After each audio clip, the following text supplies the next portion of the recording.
Well, my first job in aviation was actually at Waynesville Airport in Waynesville, Ohio. I was kind of the gopher, ran around, uh, mowed grass, washed airplanes. I helped them with their 100-hour inspections in the Piper Cub. But a lot of times, they have probably 300 acres of grass. So I'd get on their bush hog and I'd be mowing all day long. And then at that time, we were operating about maybe 4 Piper Cubs. So you'd always be washing airplanes or mowing grass, and it was just really a grassroots, type of airport experience. Nice people and everything like that.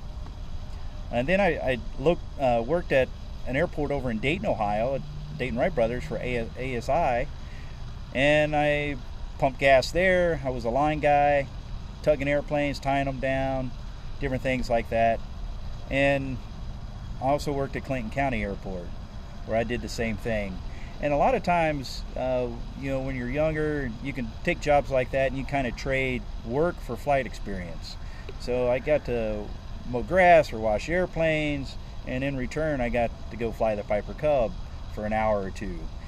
Well worth it and great experience. And being 18, 19 years old, it kind of gives you the opportunity to be around the airport all the time and meet people, and also you don't have a lot of money at that time, so you can still get to fly. So I worked at a lot of local airports here in the Dayton, Ohio area, and a lot of people know me just because when I was a teenager running around pumping gas and tugging their airplanes around.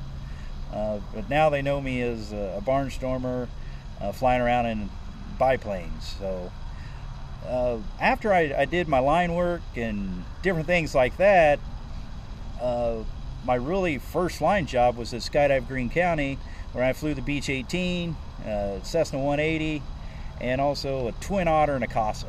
So I got a lot of experience at Skydive Greene County. Jim West taught me so much. It was unbelievable. I kept showing up there, and the first time he told me, he said, I don't hire anybody but skydivers or women. And I wasn't a skydiver, and I will definitely not a woman, so I didn't know what to do. I had 250 hours. I was ready to take on any airplane in the world. So what I did, I just came back the next day. And then he was working on the engine on a Beech 18. I'd hand him some tools, and then I'd come back the next day. And I just kept doing it and doing it and doing it.